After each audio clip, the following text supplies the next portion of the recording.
আমাদের কোরআনের সাথে সেই কোরআনের পার্থক্যটা কোথায়? রাব্বিহিম যেখানে শুদ্ধ উচ্চারণ হচ্ছে রব্বিহিম, আনজারতাহুম যেখানে শুদ্ধ উচ্চারণ হচ্ছে আনজারতাহুম, অনেস্করের মতো পড়তে হবে। খাতাম আল্লাহু যেখানে শুদ্ধ উচ্চারণ হচ্ছে খতাম আল্লাহু। আর যে কোরআনটা আপনার কারিয়ানা কোরআন দেখাইলাম ওইটাতে কিন্তু আপনার বাংলা উচ্চারণের উপরে এক আলিফ, তিন আলিফ, চার আলিফ টানগুলো নাই। আমাদেরটা দেখাই একটু। আসসালামু আলাইকুম ওয়া রাহমাতুল্লাহি ওয়া বারাকাতুহু। সম্মানিত পাঠক, অনেকে আমাদেরকে প্রশ্ন করেন যে এই আমাদের যে কোরআনটা এটা কি ওই যে আজহারি হুজুরের তাফসিরের মতো কোরআন, কিংবা অনেকে আমাদেরকে আরো প্রশ্ন করেন যে এই বাজারে যে কারিয়ানা কোরআন আরো বের হয়েছে ওরকম কিনা। আমাদের এই কোরআনটাতে একেবারে সূরা ফাতিহা থেকে সূরা নাস পর্যন্ত একেবারে সুন্দরভাবে শুদ্ধভাবে তিলাওয়াত করে পড়তে পারবেন। সহজ সাবলীল ভাষার অনুবাদ করে কোরআনটা উপলব্ধি করতে পারবেন। এরপরে যেখানে একান্ত ব্যাখ্যা না দিলে আপনি আয়াতটা বুঝবেন না, ওইখানে কিন্তু আমরা ব্যাখ্যাটা দিয়েছি, এই ব্যাখ্যাটা পাবেন।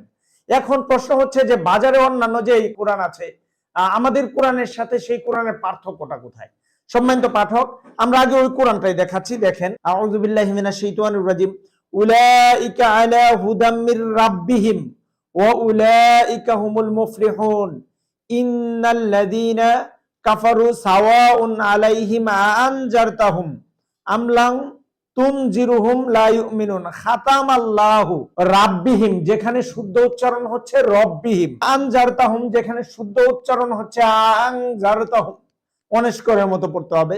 খাতামাল্লাহু যেখানে শুদ্ধ উচ্চারণ হচ্ছে খতামাল্লাহু। আর যে কোরআনটা আপনার কারিয়ানা কোরআন দেখাইলাম ওইটাতে কিন্তু আপনার বাংলা উচ্চারণের উপরে এক আলিফ, তিন আলিফ, চার আলিফ টানগুলো নাই। আমাদেরটা দেখাই একটু।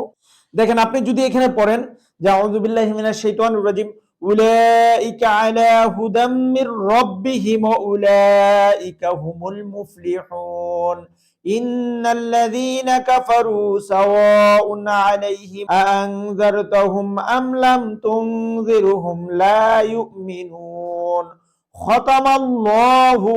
দেখেন, আমাদের এখানে উলাইকা চার আলিফ টান, এখানে বাংলা উচ্চারণের উপরে চার আলিফ টান দিয়েছি। এরপরে হচ্ছে রব্বিহিম, রর উচ্চারণটা কিন্তু আমরা একবারে আপনি ওই আরবের যে শায়েখরা আছে কিংবা যারা কোরআন তেলাওয়াত করে হাফেজ সাহেব তাদের তিলাওয়াতের মতো করে সুন্দরভাবে দিয়ে দিয়েছে। আপনি বাংলা পড়লেও বুঝতেই পারবেন না যে এটা বাংলা পড়ছেন না আরবি পড়ছেন। একেবারে বাংলা উচ্চারণটা আরবির একেবারে কাছাকাছি নিয়ে এসেছি আমরা। সম্মানিত পাঠক, এরপরে যেই আরবির উপরে তো এক আলিফ, তিন আলিফ, চার আলিফ টান এগুলো সুন্দরভাবে দিয়ে দিয়েছি। এরপরে সাবলীল ভাষার অনুবাদ, যে অনুবাদটা আপনি সহজে বুঝতে পারবেন। আল্লাহ সুবহানাহু ওয়া তাআলা কোরআন আসলে কেন নাজিল করছে আমাদের জন্য, এটা যদি কোরআনের অর্থ না বুঝেন তাহলে কিন্তু আপনি এর পুরোপুরি হক বুঝতে পারবেন না। এরপরে প্রতিটা সূরার আপনার শানে নজুলে যে নামকরণ, নাজিলের সময়, ফজিলত এগুলো চমৎকার ভাবে দিয়ে দিয়েছি। বাংলা উচ্চারণ দেখেও আরবি পড়তে শুদ্ধভাবে পড়ার জন্য যে জিনিসটা আপনাকে করতে হবে, আরবি প্রতিটা হরফ মাখরাজ জেনে উচ্চারণ করতে হবে। এই জন্য আমরা আরবি 29টা হরফ একেবারে আপনার মাখরাজ সব প্রতিটা হরফের উচ্চারণ দিয়ে দিয়েছি। আপনি আরবি পড়তে পারেন অথবা ভাঙা ভাঙা আরবি পড়তে পারেন, অথবা অনেকদিন আগে পড়েছিলেন কিন্তু আপনি ভুলে গেছেন, তাদের জন্য কিন্তু একেবারে খুবই সহায়ক হবে। বাংলাদেশের যে কোনো প্রান্ত থেকে আপনাকে 1 টাকা অগ্রিম পেমেন্ট করতে হবে না। আপনি কোরআনটা হাতে পেয়ে ভিডিওর সাথে মিলিয়ে নিয়ে তারপর হাদিয়া পরিশোধ করবেন। অর্ডার করতে স্ক্রিনে দেওয়া নম্বরে ফোন করুন অথবা অর্ডার নাও বাটনে ক্লিক করুন। আসসালামু আলাইকুম ওয়া রাহমাতুল্লাহি ওয়া বারাকাতুহু।